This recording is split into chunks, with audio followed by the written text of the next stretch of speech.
Fall in Wisconsin Lake Country is about as beautiful as it gets. The only thing that could maybe make it better is to be at Elkhart Lakes Road America, an historic venue for an historic event. This, folks, is the 60th annual running of SCCA National Championship Runoffs. Our coverage today presented by Mazda. I'm Greg Creamer, joined in the booth by Tom O'Gorman. But down in the pits, the third member of our team is Haywood Wagner, and he's going to take you through a little bit of a look at E-Production. Good morning, guys. This is the third and final installment of production racing at this year's runoffs. We have had H and F, which were both great races. We expect nothing less from E.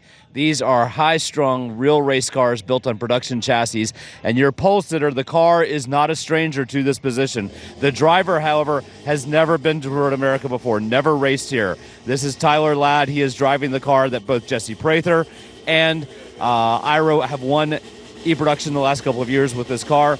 The car right behind him is the one that's been chasing this car.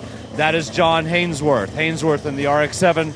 Last year at VIR went off at the very end of the race, kind of a low percentage, high risk move coming into the Oak Tree area or into Big Bend. I talked to him after the race, offered condolences. He said he was completely fine with it. He's tired of finishing second. He's going to go for it. If it ends up in the grass, that's fine. I haven't really talked to him a whole lot this year, but he seems very focused, very ready. So we have rotary power and BMW power on the front row, and then behind that, another rotary and that real slick little Lotus. So we've got 4 or 5 cars here that should be able to make a good run of this. Be a good one indeed, and of course, one of the things that all these drivers have to tame is Road America itself, and it is special. It is so much fun. Good morning, Greg. Happy to be here with you for E-Production. And we have a big variety of cars, a lot of cool machinery taking to the track this morning. For that first sector, though, at the green flag, we've seen a lot of hot action into turn number 1 and then down into turn 3. Obviously, the big run into turns 5, down to turn 5. Not a lot of drafting usually in E-Production, but they'll get a little sniff if they're close enough. Then the heavy braking zone, no anti-lock brakes on any of these production cars deep into turn 5. Where all the spectators cheer them on. Up the hill at turn 6, one of the tough corners on the track, flat out through turn 7 most likely, and then another braking zone at turn 8, through the big carousel, heavy on camber towards turn 10, then the flat out kink. No external aerodynamics on these cars. The kink can get a little hairy. Then it's down into turn 12, Canada corner famously, up into turn 13, Billy Mitchell Bend, and then that final race determining turn 14 that we take a look at that hill up toward the checkered flag. And you noticed when we were looking at corner 12, Canada corner, from yesterday there was a big oil dry line. Now there's another one right in the middle of the other part of the available track. It's going to get interesting here in the run for the gold in E-Production, and that will be coming at you in just a second.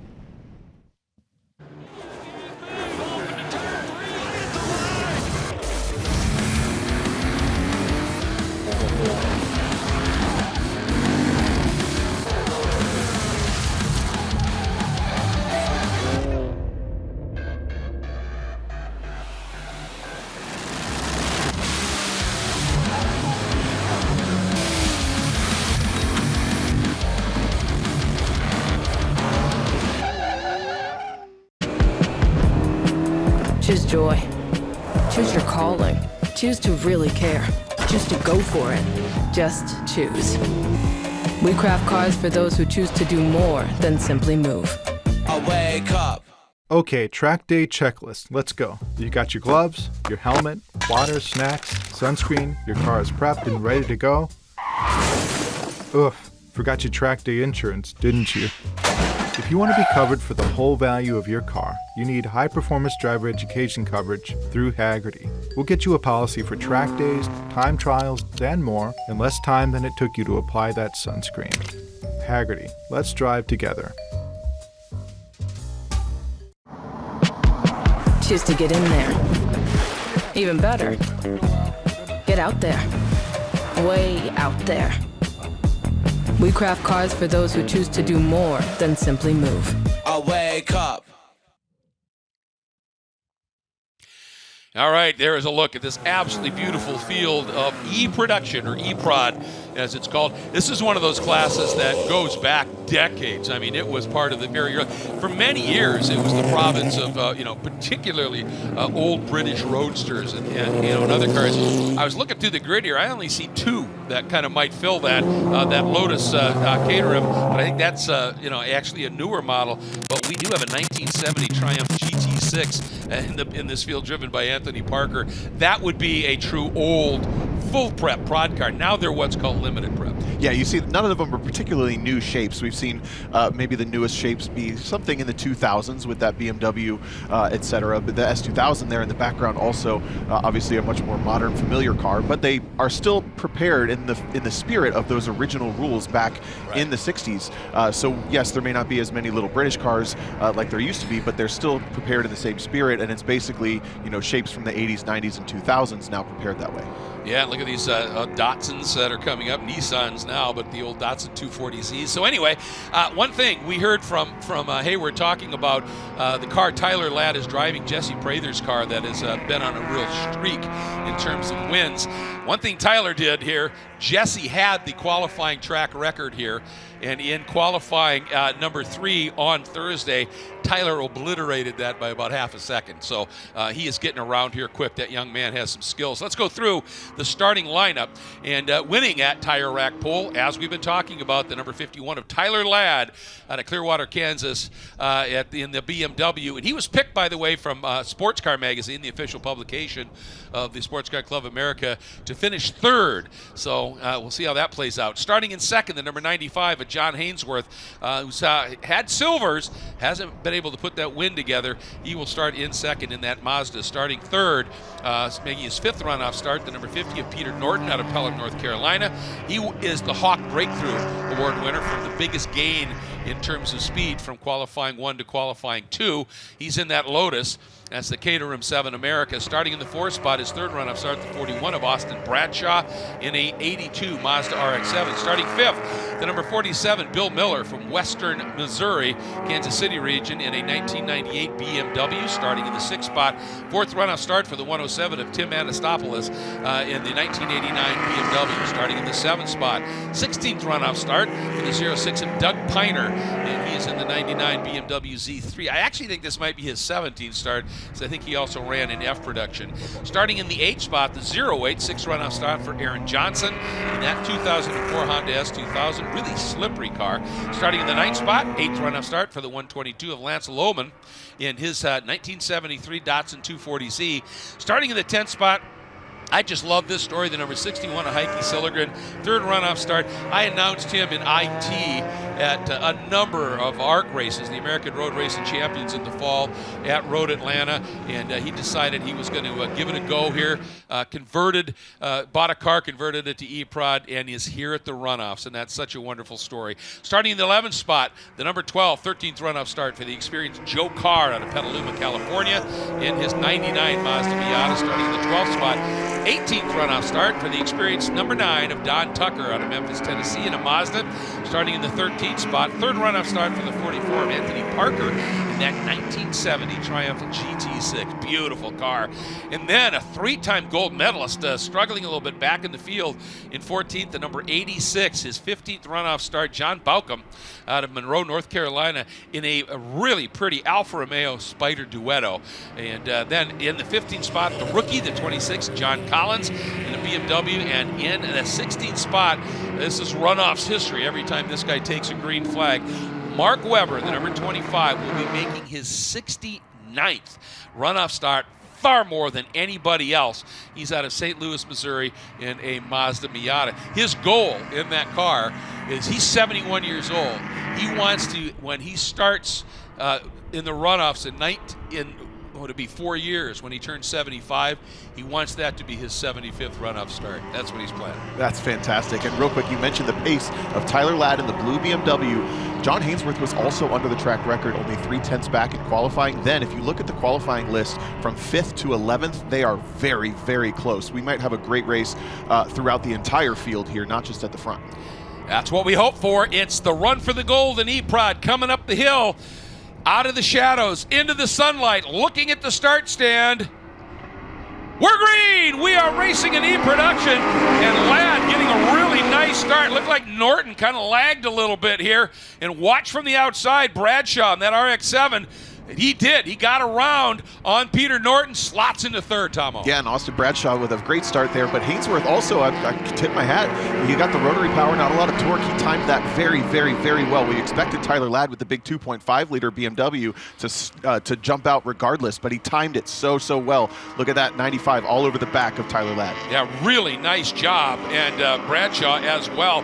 Hainsworth and Norton at the VIR, the big VIR National Major earlier this year. They had an incredible duel, and so I'm sure Norton a little bit disappointed here. Wants to get up there and duke it out just a bit. First time in the shadows down into turn 5. That's tricky downhill braking at any point. When that track is in shadows and it's cold, ultra tricky. Yeah, the cars are cold too. Look at Bill Miller trying to knife up underneath Tim Anastopoulos, who's taken the 5th position away. I also noticed in the background, John Balcom in that Alfa Romeo had a heck of a start. He's up halfway through the field. Wow, that's a great story. We do have the Sunoco Hard Charger Award, so he's making a play for that early. As there, you can see Norton in that Lotus, then some BMWs, the 240Z, looking at it and thinking about it down the inside, and a big defensive move right there by the 107 of Anastopoulos. And when you're in a pack like this, you can actually throw a little bit of a block. And if a steward says, "Was that a block?" No, I was just setting up a pass. We would never do that, Greg. No, racers, no. No. There's a look at that Alpha, but this is that battle of cars that were so close in qualifying, and a little bit of oil dry. You mentioned down not only into the entry of the kink, but coming into the braking zone and through the apex of Canada Corner, where this field is coming up for the first time. Yeah, watch it here as the camera cut goes into this section of track. We had that big run of oil. You can see the oil dry. It's just going to sort of appear here off to the left of the track, but then there's that second line, and that was not there when our previous race started. So somebody had a little bit of an issue there. That's always a little unnerving. First time through there at speed, you don't know how much grip you're going to have. Big time unnerving. And then also for these drivers, they had a lot of dust flying in the air, so visibility was limited. Everybody pretty single file and well behaved so far in E-Production, as the top two have leapt away by a large margin. You can't even see them in the frame, just now eclipsing the start-finish line.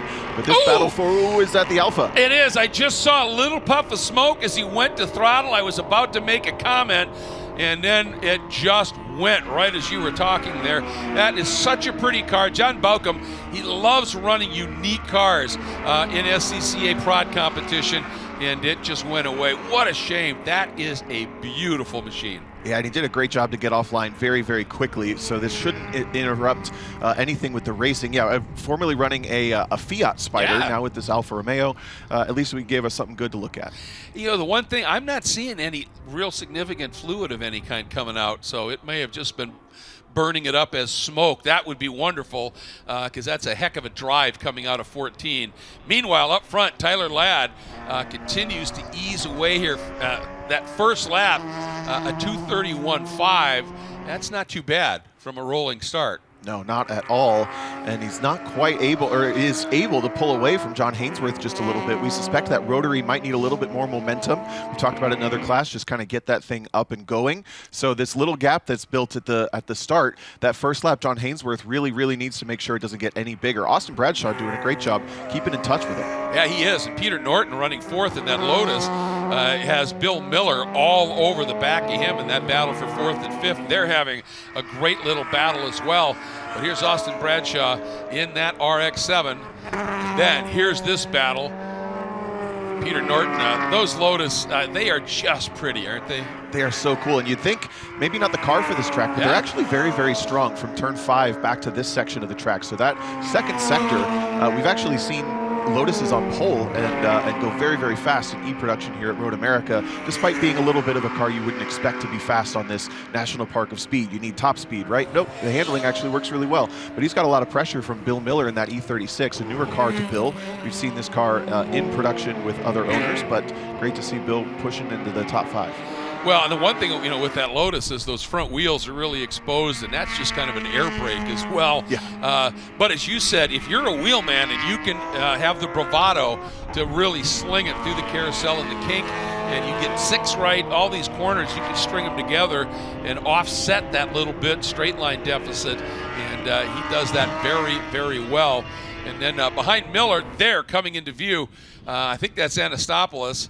And then a great run for Heike Sillegren, up to 7th spot for Heike, starting in the 10th position. So Heike doing a really nice job. John Hainsworth also doing a nice job. We mentioned he can't let that gap get any bigger, and he did his job. He was faster last lap by about a half a tenth. So these two are just putting in qualifying efforts. But to give you an idea, there are still 4 seconds off their qualifying pace, give or take 3 seconds or so, actually. So these cars still coming up to speed, coming up to temp. The last thing I noticed, there's a lot of stuff on that hill. I think there was no slope, nothing leaking out of the Alpha because it was all gone. Oh boy, yeah, and a problem here for the 25. That is Mark Webber.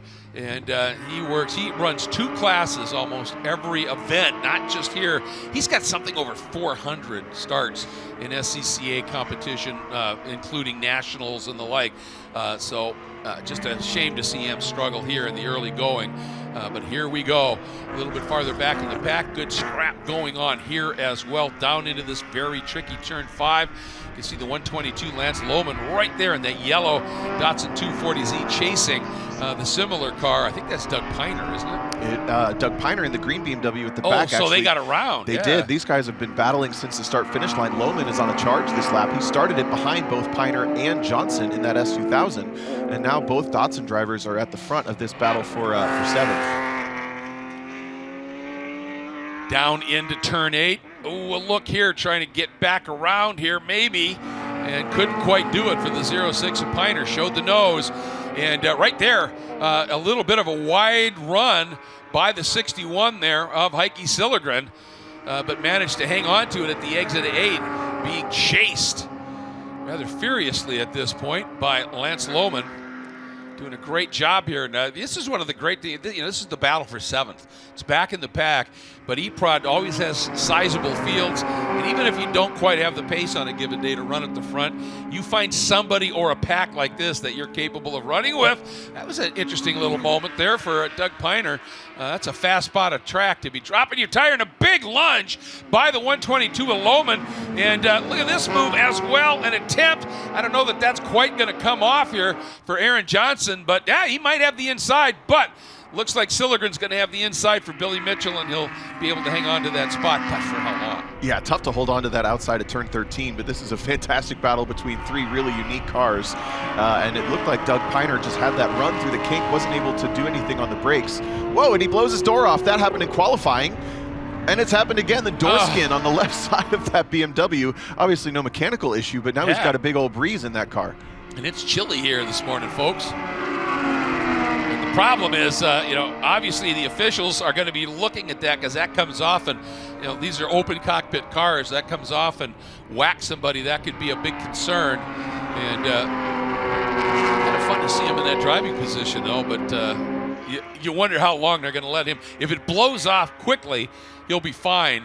But if it just continues to hang there, I think that could unnerve the officials here a bit. Yeah, there's no way they're going to let him keep driving with it hanging on the car, but he may not know that it's still there. That's true. Other than that, he'd probably hear it. You see it sparking on the ground, but we can definitely hope that it blows off into the grass or something when it finally departs that car. Yeah, the one good thing is he's got a sizable 7-second margin back to Joe Carr running in 11th in his red Mazda Miata.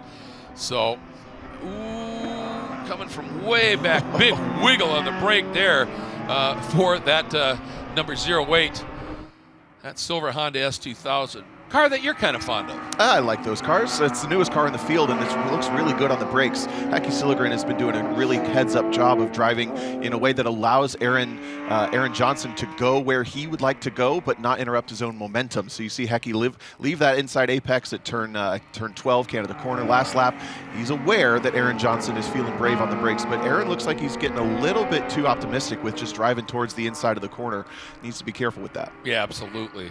Good look there at Lance Lohman. And there is the car, Piner, with that door ajar, as it were. And I got to tell you, folks, Tomo is so humble. The reason I mentioned that he likes the S2000 is he won a phenomenal season in Grid Life, in the Grid Life Touring Cup, and claimed the championship in one of these S2s. So there, setting the record straight. Humility be damned. Thank you, Greg. You're welcome, sir. Oh, Johnson goes for the look again, gets a little target fixated on the inside of the track, but then he dives to the outside. Oh, and heck, he doesn't quite leave him enough room. He pushes him off the track just a little bit to discourage him from that outside pass on the exit of Canada. Well, that was interesting, wasn't it, that he kind of got Hecky to commit over onto that second line of oil dry and thought, well, maybe I can do something about it. And Hecky was able to do just enough. Speaking of doing enough, Hainsworth, he continues to be right in that 1 second to drift mode here and just cannot close it down enough on Tyler Ladd. And running laps about 3/4 tenths off of Ladd's time, and but staying close enough that any kind of a little bobble by Tyler Ladd will provide an opportunity. But the two of them, they have absolutely checked off into the distance. They're gone, 12 seconds up, but you're right, Hainsworth is keeping Ladd honest. This is the first lap that Ladd was quicker by a significant margin. He was faster by 6 tenths last time through. Before, it had been basically exchanging fast lap to fast lap, back and forth. So maybe Ladd hitting his rhythm. They're now closing within about a second of their qualifying pace as well. So those cars are working well.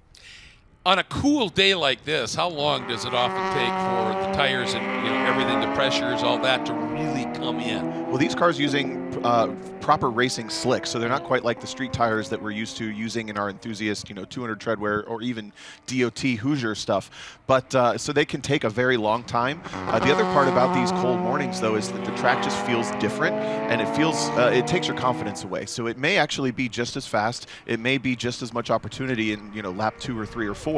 But because it feels strange, it doesn't give you the confidence that you want to go attack. It takes 5-6 laps for that to come back. Good battle for this final spot on the podium here, too. Austin Bradshaw, when he got the jump, was able to get in front. Bill Miller has now worked through on Peter Norton, and Miller is actually closing it up just a little bit on Bradshaw. That's for that final medal position. There's Norton in the Yellow Lotus heading through the kink and now down into Canada Corner. And Miller looks like he's absolutely flying right now, consistently running a fair bit quicker than Bradshaw is. Yeah, we heard from some other people. It wouldn't be surprising to see Bill Miller go forward in this race. So again, newer car to him. We're not surprising if it's just learning and building confidence, building momentum, and building that speed. But you're right, he's absolutely on a tear. He's visibly caught up to Austin Bradshaw just in those last 3 corners. Nice run here out of 14 as well. Keep an eye on the lap times here. And then Norton just staying close enough here. But let's see what we run in terms of laps. Bradshaw coming through. Bradshaw just set a 2:31.1. Miller. Oh, he's going for it. Yeah, he's making the lunge. Not quite enough.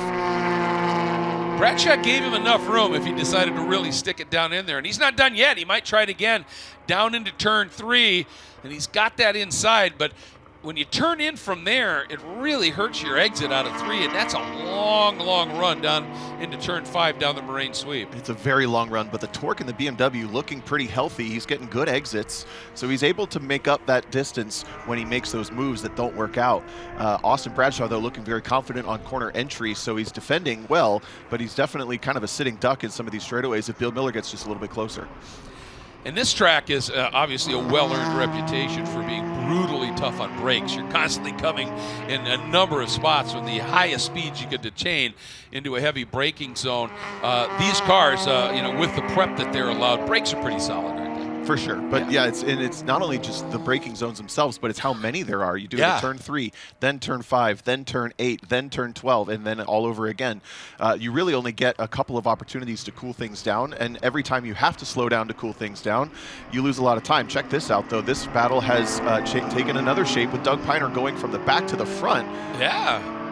With that door hanging still. I'm kind of surprised he's still out there, to be honest. I am too, but man, he's not letting it affect his driving. He has slipped through on Hecky Silligren now and has moved up into that 7th spot, let's make it, because Lohman has dropped back behind again as well here. So, boy, these guys, what a scrap they're having. That BMW very similar to the car at the front, so we know that chassis has a lot of pace. Piner using it to his advantage, taking up over the 7th position. Tim Anastopoulos is about 20 seconds up the road, so these guys have lost touch with that top 6 just a little bit. I tell you, at the end of this one, I think Doug Piner might need a hot toddy to warm up. It's cold out there. He's over 100 miles an hour with a lot of breeze blowing through that cockpit right now. I like the X-ray vision, though. You're right. You can see through and just kind of see the positioning in that car. Way more laid down than you expect. Trying to get the helmet line up underneath that shroud. Basically a part of the car. Yeah, absolutely. Well, that's when you feel like you're part of the car, that's generally when you're going to put in your best performance and a big square-up move, again, by Aaron Johnson in that silver S2000 and Honda S2000. I'm not sure he's going to be able to make it stick. No, he couldn't. He's found a little turn of speed, hasn't he? He really has, with the clear air, maybe clear sight lines, and everything's feeling good in that car. Aaron Johnson's still mired at the back of this battle. He has the ability to go by, meaning he has the pace. I think he looks quick, but he hasn't found his spot just yet, as he's dealing with much bigger motors in both the Datsuns and the BMW. But he gets the straight line this time, goes to the inside. He's got the inside, and now it comes down to braking as he works his way up alongside Lohman, and let's see if he can hang on the brakes here as well. It's not puffing. I hope it was just dust. Yeah, must have been his Heike. I think just was a little wide at turn in. And Johnson makes that pass and gets through and picks up that ninth spot from Lohman.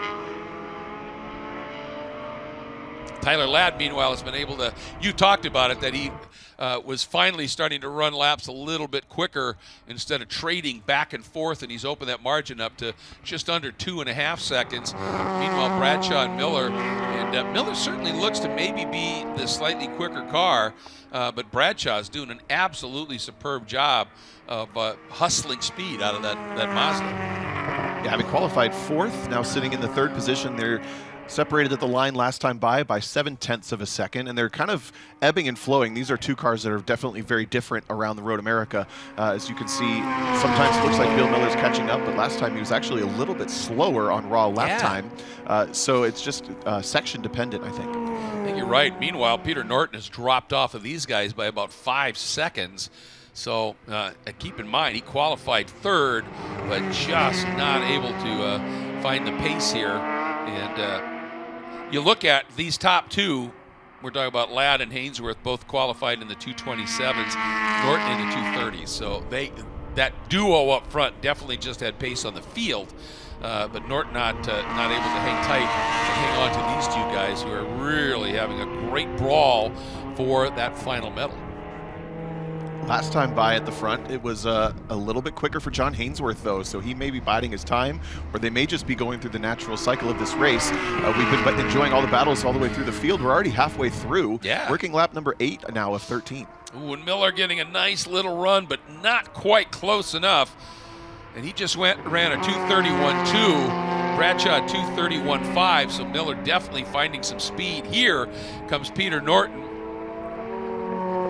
Look at him working the wheel, just rolling and flowing speed through turn 1. Yeah, the other part about these cars, look how far back he is. You're basically sitting on the rear axle, and if you think about where the car rotates, it's in front of you, and that's very uncommon for cars. In general, you sit usually much closer to that point of rotation, that middle of the car. These cars feel very weird, and you have to get used to driving them to go fast. Watch this here, Miller. Well, he had the inside, but then just decided. And that's where we're seeing it. Bradshaw just looks really good on the brakes right now and that defense. But, yeah, getting back to what you're saying about the Lotus, you're just part of the pendulum at that point in the back of the car, kind of like what the pro drivers used to have to deal with that Panos DP01 right. that ran in ALMS. Same kind of a deal here. And, again, every time Miller gets the attack, Bradshaw just out-deeps him a little bit into the braking zone and finds that little bit of a gap. Anastopoulos is also about 5 seconds off of Norton here. Taking a look back at that 7th place battle, Aaron Johnson's gotten by Lance Lohman, and they've kind of dropped Lance. Now it's Heikki Sillegren and Johnson battling out. About 40 years separating these cars. Pretty cool. Yeah, it is. That's part of the magic of the current regs in e-production, that you can get them to be that close, even with that much of an age difference here. And again, Johnson taking a look. It's a braking duel in. Heikki gives him room, but just does not allow him to just march away with it. And And now Heikki's got the inside in the carousel, but I think Aaron had just enough exit speed there and is able to claim that spot. Yeah, Heikki didn't seem confident that the car would stick if he stayed in it. But again, I love that these drivers are what I'd call embracing the race. Instead of defending and going wild, well, Aaron Johnson going a little wild, instead of defending, he says, okay, you can have that lane. I'm going to keep mine. I'm going to go for the momentum around the outside, and they're having a great battle because of it. Yeah, they really are. And I think what we just saw there, perhaps, is the fact that Aaron Johnson said, okay, I've got through, man. I've got to fly right now, and was pushing like crazy through the carousel and just maybe pushed a little wide. I can tell you from my experience with those S2000s you mentioned, an S2000 with no aerodynamics, external aerodynamics, those wings you're used to seeing, etc., is a handful and a half. So that is a sketchy spot on the track if the car's feeling just a little bit loose for Aaron Johnson to be dropping 2 wheels. It's a good battle back here in 13th. Don Tucker, Anthony Parker, and having a really good scrap here as well. Actually, that's is it Joe Carr? Collins. John Collins. Oh, yeah, it's Collins. Okay, in the gray BM. Yeah, there it is. Also got the body work on that left front fender flapping just a little bit. BMWs, I guess proud BMWs don't love their body work on the car all the time, but these two battling it out for that 12th position. Good. Yeah, I mean, just everywhere we look. And there in the background, I think, is that green Triumph GT6 of Anthony Parker. That's a car that's right out of the early prod days and is absolutely, I think, just a gorgeous car. Yeah, it's another one of the crowd favorites here. Just a beautiful British racing green little coupe with the fastback on it. You see it in the background there. Beautiful wide body and is again just a fan favorite. Yeah, just looks great here, whistling down the front straight of Road America. Could have been doing this in the late 50s when this track first opened. You can picture that, or maybe mid-60s for the TR6. And that's an interesting little car. The GT6, that's got some serious engine in it. It does, a bigger block than most. That's why it's up here in E-Production. While we've been talking about all these other great battles, the battle at the front has slowly worked its way down to 1.4 seconds. John Hainsworth slowly plugging away, 10th by 10th, to catch up to Tyler Ladd. So this thing might be coming back to us here towards the end. It would be fascinating to see how that plays out here. We're back to this battle for third now with Austin Bradshaw able to gap after Miller got right up on his 6.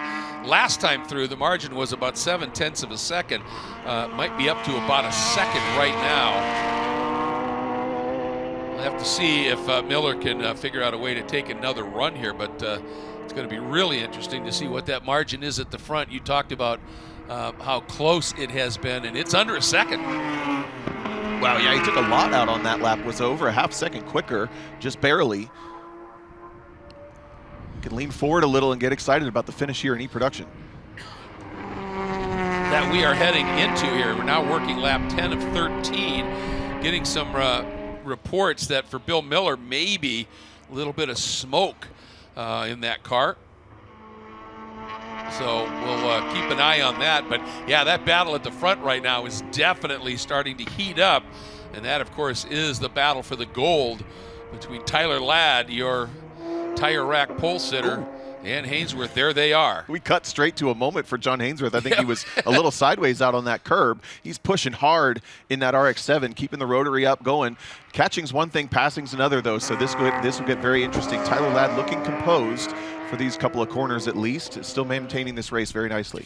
Tyler is really quite a young lad, a young guy to be sure. And I realized as I was saying. No, I love it. Do it. Yeah, a young lad is Tyler, and really impressed with, as you said, his composure. He just, nothing seems to be really getting to him, and he knows this car obviously has an immense winning pedigree. So I think he understands the mission here is just drive it. Yeah, this would be 5 championships in a row for that exact car. 3 of them with Jesse Prather over the years. Then last year with Greg Ira at the wheel, and this year with Tyler Ladd. So 3 different winners potentially, and across 5 years. That's pretty impressive for any machine, to be honest with you. And one thing we know, aside from being a really talented driver, Jesse Prather, the man builds exceptionally good race cars. Yes, just a go-to within this SCCA community. I don't know that any other car has had a run quite like that currently, other than maybe Andrew Aquilani in T1. Oh, So this would be a very, very long run for a car to consistently be winning the same class over and over. This time by, Tyler Ladd looks like he responded and took a couple of tenths back out of that lead. It was 9 tenths last time by, this time 1.1. Yeah, so he definitely did, didn't he? Yep. Finding some speed. And maybe, for a while there, he was just sort of driving the gap a little bit, letting John close up. But you could see John was, that car was moving around a lot more, sliding over curves and the like. And Tyler may have just been saying, I'll let him close in a little bit. I'm going to take a lap or two, just give these tires a break and have something at the end. But when you're pushing, you're taking risks. So that also comes with consequences sometimes. If John Hainsworth was, having a good run, but then had that one little slip up, it's only 2 tenths here. We're talking very minute. He just wouldn't have had that consistent gain. Tell you what, this has been an interesting race for Lance Lohman. As he has been up as high as 7th, has dropped back outside of the top 10, and now is finding speed again and moving right back up, challenging Heike Silligren for that 8th spot. And here we go. Miller had dropped off fairly substantially from Austin Bradshaw a couple laps ago, and he has run him back down again. Here we go. That battle for 3rd, final podium spot. Miller, not close enough, just showing the nose a little bit. Trying anything he can to get Austin Bradshaw to just make that little mistake. A little bit too much speed in, miss your braking point, any little thing that can help you here. But Miller has tracked him down once again. The ebb and flow of a production race, and there is that little whiff of smoke out of the backside of that BMW. I think that's okay. Obviously, production cars, high-strung motors, they have to be essentially a stock motor, more or less. But you have to run the car, the engine that came in the car. That's what I'm getting at. Okay. But you can build it to within an inch of its life. So it's these are proper strung-out race motors. So you're saying no engine swaps? Correct. But engine mods are fine. Yes. Thank you. There you go. All right. Hey, it's early morning. It is. I get it. And again, every time Miller closes up, Austin Bradshaw just seems to be able to find that little extra bit and ease away just a smidge. And it'd be fascinating to see here in this battle at the front whether Tyler has been able to gap Hainsworth again, or if Hainsworth has been able to dig deep and come after it here. Behind Miller, again, it's a large gap back to Peter Norton, another big chunk back to Anastopoulos in that 6th spot, and a big gap back to Piner, who once he got clear of that Silligren-Lohman-Johnson battle has been able to drive away too here. And that margin now up to 1.4 seconds. So I think Tyler Ladd was just giving the tires a little break, have something to fight with. And we are now on lap 12 of 13. And one of the things here, we have seen at this runoffs a fair number of yellows, full course cautions. And if you just rip everything out of that car, then you have a yellow and the guy behind you has been saving a little bit. When you go back to green, you don't have a car to fight with sometimes. So I think Tyler Ladd is really showing a great bit of racecraft here on those young shoulders. Yeah, I agree. That's it may not be the racecraft we're used to in Spec Miata or B-Spec where they're side by side everywhere, but it's the racecraft that you need to have the wherewithal to know the limits of the car and minimize mistakes while maximizing the pace. We haven't really seen we have not seen Tyler Ladd make a single mistake. Meanwhile, yeah, full drifto for John Hainsworth in the background, still pushing as hard as he can. Yeah, he's if he doesn't get through and grab the win, it won't be for lack of trying for John Hainsworth. He has thrown everything he can here at Tyler Ladd with that rotary RX-7. Meanwhile, here's that battle again, Bradshaw and Miller. Last lap, personal best for Bradshaw. He responded right when he needed it. Drops into the 230s. Nice lap there. And that opened that margin up, as you can see here, by a nice bit. You like to have that happen a little later in the race, don't you? Yeah, he just matched his qualifying time, so there's a lot of pace left in that 41 car. Pretty durable, really, actually, I would say, to be running its fastest laps there on lap 12 of 13. Yeah, doing a nice job. Working through the carousel. This is such an amazing corner. Falls away, then flattens out. You get that little bit of grip at the bottom. And you always think, all right, I got the carousel right, and then the next thing you face is the kink. Yeah. I mean, talk about a test of bravado here. kind of call it the final boss of Road America in a way. Yeah. The corners just get harder and harder and scarier through that middle sector, and then you finish off with the biggest one of all. This is the furthest apart these two have been coming to the white flag. Tyler Ladd has stretched this lead out by close to 2 seconds, I'd say. Yeah, 2:28.8. That's a good lap this late, and yeah, that margin now is ballooned up to 1.7 seconds. So Tyler is just driving a very well-judged race right now. Hainsworth not giving up by any means, and here we go, this battle for the third spot. There's that little puff of smoke again. Austin Bradshaw over Bill Miller, and Bradshaw, sort of similar to what Tyler Ladd was able to do, has made sure he had something to fight with a little bit later on in the race.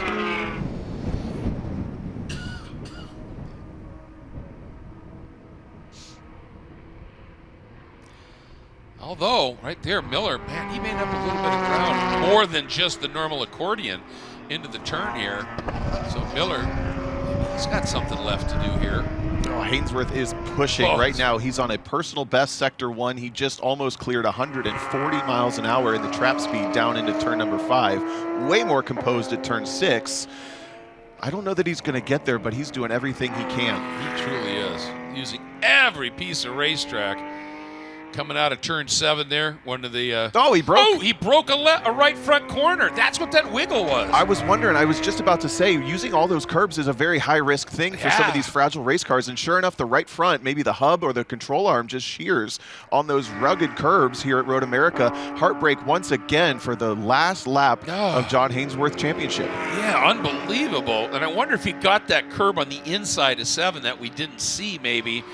It's a pretty abrupt curve, but that just gives Tyler Ladd now a absolute free run to the checkers at this stage. What a tragedy for John Hainsworth, who is wheeling that Mazda absolutely magnificently around here, and just all came unglued. So that's going to promote Austin Bradshaw to 2nd, and Bill Miller, fighting all race long, might just end up with a medal here. But here we go, Tyler Ladd looking awfully good here, Tomo. And that is just a perfectly run race. We're coming up to championship number 5 for this car, but championship number 1 for the driver. One more corner to navigate, last hill to climb, and he's home free. Not bad. Grab a gold medal in your 3rd ever start in the runoffs. That says an awful lot. It's a great car, but he drove it beautifully. Here he comes, Tyler Ladd, the gold in the E-Prod category. Absolutely fabulous run. And here, look at this. Miller has closed up. And he's thinking, silver maybe? I don't know if they even know that they're racing for the silver, but this is great. Look at Bill Miller, thinks about knifing underneath. He's going to open up the entry, go for the apex. Does he have the torque? Oh, he gets a little bit loose, trying to squat that BMW down. Up the hill we go. Is there enough? And no, I think that little wobble that he had gave Austin Bradshaw just enough of a run. Miller's coming, but not enough. Bradshaw grabs the silver medal, and Miller a scrappy fight to the bronze. Great stuff. And Peter Norton will benefit and move up into the 4th spot. And Tim Anastopoulos, who we didn't see a lot of, didn't talk to a lot, ends up with the top 5 for a local driver in essence here. There goes Norton. And here comes Tim Anastopoulos. Nice job climbing the hill. He will click off that top 5. And the semi-doorless Doug Piner should end up in 6. I'm stunned the door is still on Piner's car, as it still is there. So that one hook point is really sturdy. And I'm kind of surprised that they just let him go, but they must have looked at it, and the corner workers will be eyeing that, and they may be going, that thing's not moving, so it might be fine. And look at that, thumbs up with a door missing. He comes through with a nice run into that 7th spot. Look at this battle. Lohman got around on Heikki Sillegren on the last lap. Huge run, and the margin as they come through about as close as it can get. Wow.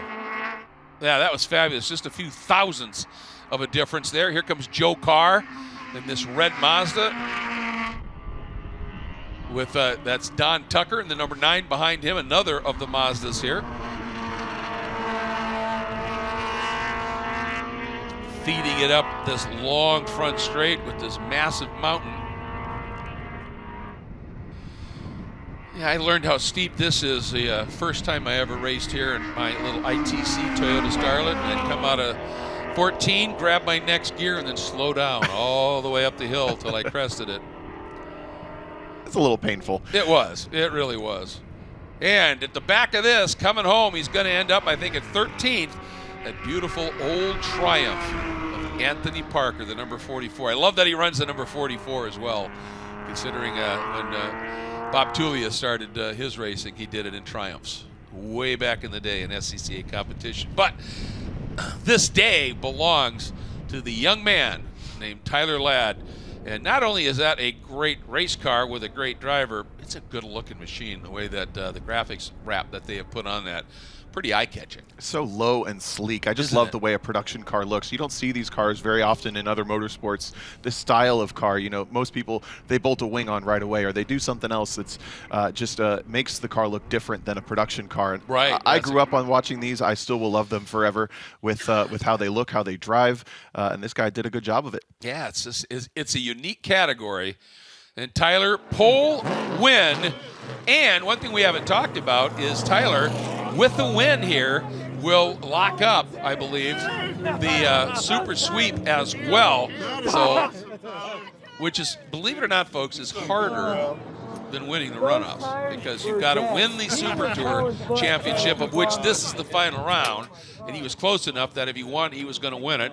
You've got to, there's a couple other qualifiers, and you have to win the runoffs. And if all of that comes together, you get what's called the Super Sweep. So not bad. A gold medal, a Tire Rack Pole Award, a Super Sweep. It's a good deal. And he's the only driver yet at this runoffs to actually achieve that Super Sweep. Yeah, so he's one of one right now. Yeah. Look at that. The medal is on. He just drained that bottle of water. And there is the Hoosier necklace. And I think we're ready to go. So let's get down to Hayward Wagner. Tyler asked you before the race if you had a strategy.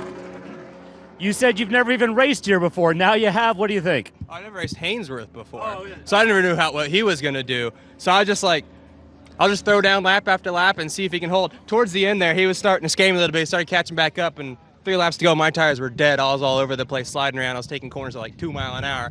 So did anyone know what happened to him? I saw him pull off behind me. Did he just lock him up and go too deep, or I think it might have been a suspension failure. Brake problem? Man, he kept me honest that whole race, though. He was right there just waiting for me to bobble. Just waiting. So hats off to him. And I can't believe I'm sitting here. Like, I'm a mid-pack Spec Miata driver. The best I ever finished is a 9th at Hallett. And here I am. Right here. Well, I'm sure you got a few people you need to thank. I think Tim over at Hoosier. Without him, I wouldn't have the tires to get pole yesterday because I smoked a set. I like to thank Sunoco. They paid for my whole fuel this whole weekend. I'd like to thank Jesse, my dad, everyone right here, everyone back home, because they've been with me from when I was overdriving a Spec Miata to overdriving an EP. Well, it is an evolution. Congratulations on the championship. Enjoy your victory lap. Thank you. Yeah, wow. Interesting, for somebody to have that kind of a revelation moment. That I just love it. That's what makes the runoff so special. And he may have said I was overdriving a Spec Miata. I'm overdriving an EP. I didn't see any overdriving out there. He looked like he was on rails, doing a nice job. The result turns out, with the problem for Hainsworth, a 34-second margin of victory. That's not overdriving, I don't think. When you do that, Austin Bradshaw will get the silver medal. Bill Miller, I just love the fight he put in there for third. Peter Norton ends up fourth in the Lotus. Tim Anastopoulos in the BMW in fifth. Piner in his machine in sixth. Lance Lohman in that battle with Heike Sillegren in those 2 Datsun 240Cs was just wonderful to watch. Aaron Johnson in the S2000 in ninth. And Joe Carr in the red Mazda bringing it home in 10th. Let's get right back down to our second and third place finishers. Austin Bradshaw, Bill Miller with Hayward. Austin, you drove a very clean race. You've been working really hard to bring this car to the runoffs and do well with it. How does the second finish feel? For us, in my family, this is like a win to us. I mean, dreaming of, someday winning a medal seemed unobtainable as just a, young kid from a middle class family. And to be here with my family is like a dream come true. I've come here 3 times as a fan. Just to drive the track is absolutely amazing to me, and that was a bucket list. But to be here on the podium with guys and friends like Bill and so many, racing with other great e-production racers is just a dream come true. So many people to thank. My family works tirelessly to support me in any way they can to wrench on the car. It costs a lot of money, but I've been, trying to do my best. But without the support of sponsors like Sunoco Race Fuels, Goodyear Racing Tires, Techno Toy Tuning, there are so many people that have put this car together that's helped me do it. And literally, like I said, couldn't be a dream come true. And we've worked really hard for this.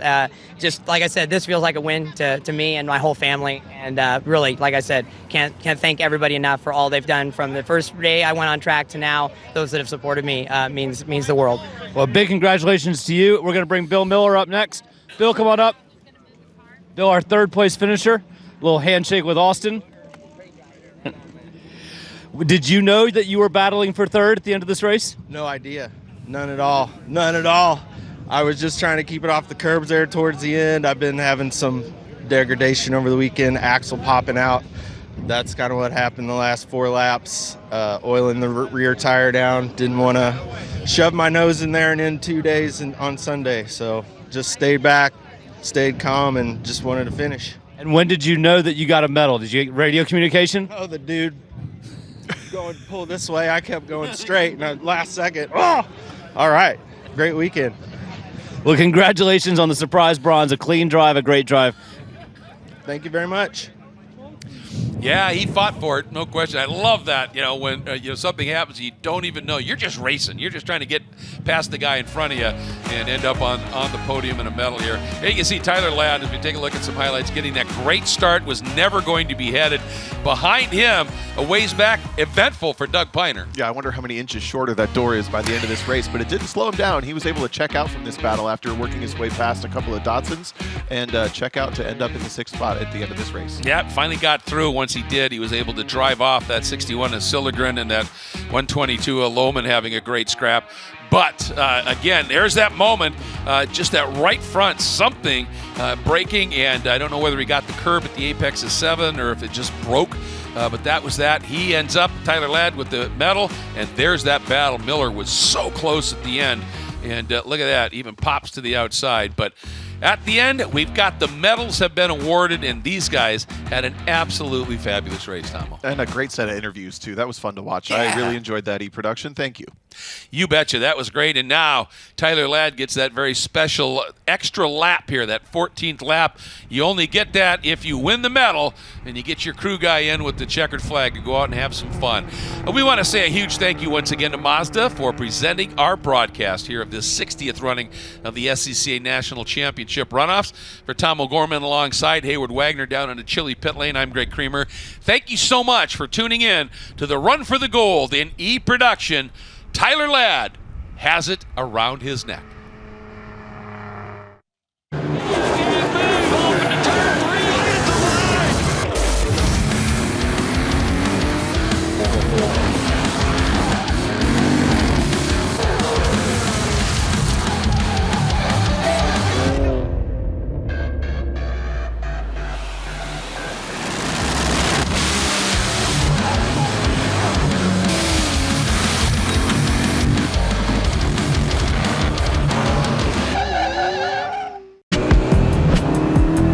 Choose joy.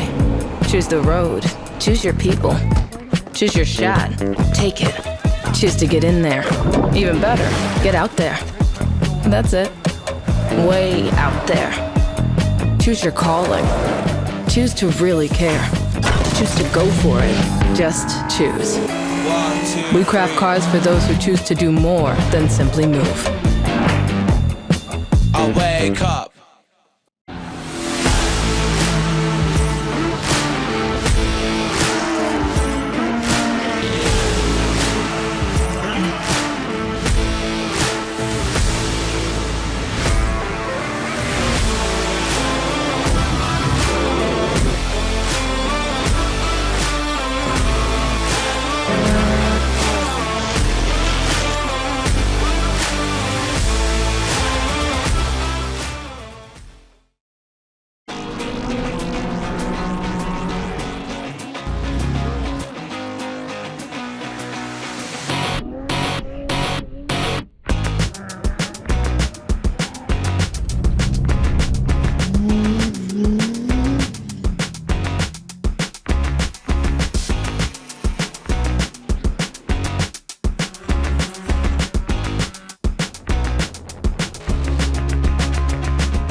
Picture your perfect garage. How many cars are in there? Great, great.